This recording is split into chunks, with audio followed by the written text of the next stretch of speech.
صلی اللہ علی محمد صلی اللہ تعالی علیہ وسلم۔ محترم سامعین و ناظرین حضرات، آج میرے بیان کا عنوان ہے حلال کماؤ حلال کھاؤ۔ چنانچہ قرآن مجید میں اللہ تبارک و تعالی کا ارشاد پاک ہے، کلوا مما فی الارض حلالا طیبا، کھاؤ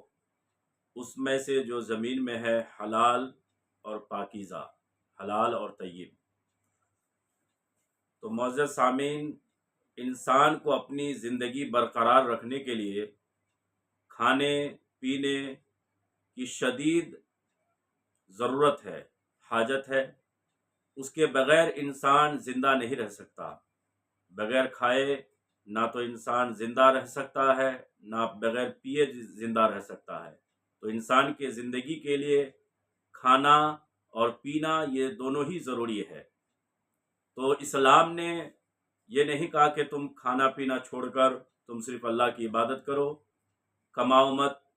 بلکہ اسلام کی یہ تعلیم نہیں ہے۔ اسلام کی تعلیم یہی ہے کہ تم نماز کے ٹائم پہ نماز پڑھو اور پھر باقی ٹائم جو ہے تم عبادت کے لیے باقی ٹائم جو اپنا ذریعہ معاش کو اختیار کرو، اپنے رزق جو ہے تلاش کرو۔ اب دیکھیں کہ فجر کی نماز آپ کو سورج نکلنے سے پہلے پڑھی جاتی ہے، لیکن اس کے بعد ظہر کی نماز آپ کو جو ہے 6 7 یا 8 گھنٹے کے بعد پڑھی جاتی ہے۔ کیوں؟ اس کے درمیان میں کوئی فرض نماز نہیں رکھی گئی ہے، تاکہ انسان 7 گھنٹہ 8 گھنٹہ وہ محنت کرے، اپنا رزق حلال کے لیے کوشش کرے، اسی لیے بیچ میں کوئی فرض نماز نہیں رکھی گئی ہے۔ تو انسان کی زندگی کے لیے کھانا پینا یہ ضروری ہے۔ تو اسلام نے رزق کی تلاش کی جو ہے ترغیب دی، رزق کی تلاش کی ترغیب دی کہ انسان کو ساتھ ساتھ یہ شرط لگائی کہ اللہ کو ناراض کر کے، اس کے حکم کو توڑ کے، کسی شخص پر ظلم و جبر کر کے تم رزق نہیں کماؤ گے، بلکہ تمہارے جو مقدر کا لکھا ہوا ہے وہ تمہیں ملے گا ہی ملے گا 100%۔ لیکن لہذا تلاش میں حسن پیدا کرو۔ حضور صلی اللہ علیہ وسلم نے فرمایا کہ رزق بندے کو اس طرح تلاش کرتا ہے جس طرح موت جو ہے بندے کو تلاش کرتی ہے۔ تو اب جو مقدر کا ہے وہ مل کر ہی رہے گا۔ تو اپنے مالک کو ناراض کر کے، اپنے رب کو ناراض کر کے رزق حرام کما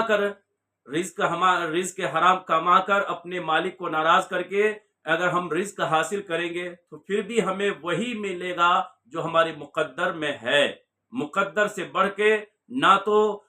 زیادہ پھر بھی نہیں ملے گا۔ تو جب جتنا مقدر میں ہے اتنا ہی ملے گا، اگرچہ ہم رب کو ناراض کر کے حرام کما کر کے اگر ہم رزق حاصل کریں گے تو مقدر سے بڑھ کر پھر بھی ملنے والا نہیں ہے۔ تو پھر کیوں ہم جو ہے اپنے مالک کو ناراض کریں رب کا حرام کما کر؟ تو اسی لیے پیغام یہی ہے کہ اپنی رب کی رضا جوئی کو مقصود زندگی سمجھے، اور جو سعی کا، جو کوشش کا جو حکم تھا وہ ہم کرتے، تو اگر ہم حلال رزق کے لیے محنت کریں گے اور حرام کی نیت بالکل نہیں رکھیں گے تو بھی ہم کو اتنا ہی ملے گا جتنا ہمارے مقدر میں لکھا جا چکا ہے۔ اگر ایسا نہیں ہے کہ ہم حلال روزی کے لیے کوشش کریں گے، محنت کریں گے، تو جو ہمارا مقدر میں لکھا ہے اس سے کم ملے گا؟ نہیں ہوگا، بلکہ جتنا مقدر میں لکھا جا چکا ہے حلال رزق کے ذریعے سے، اگر ہم حلال طریقے سے اگر ہم اپنے رزق کو حاصل کریں گے تو پھر بھی ہمیں اتنا ہی ملے گا۔ ایک ایگزامپل کے طور پر سمجھیں کہ جیسے کہ دینی جو محفلیں ہوتی ہے تو محفل کے ختم ہونے کے بعد کھانا وغیرہ کھلایا جاتا ہے، لنگر تقسیم ہوتے ہیں، تو ایک انسان ہوتا ہے کہ اس میں چھینا جھپٹی کرتا ہے کہ مجھے پہلے دیا جائے، اس کو جو ہے اس کو دھکا دے کر وہ جو ہے دھکا مکی دے کر جو لیتا ہے، تو بانٹنے والے نے اس کو بھی کھانا دیا، اور ایک انسان وہ بیٹھا رہا سکون سے کہ مجھے اپنے اخلاقی حدود کو پامال نہیں کرنا ہے، تو بانٹنے والا نے اس کو بھی کھانا دیا، تو ملا دونوں کو،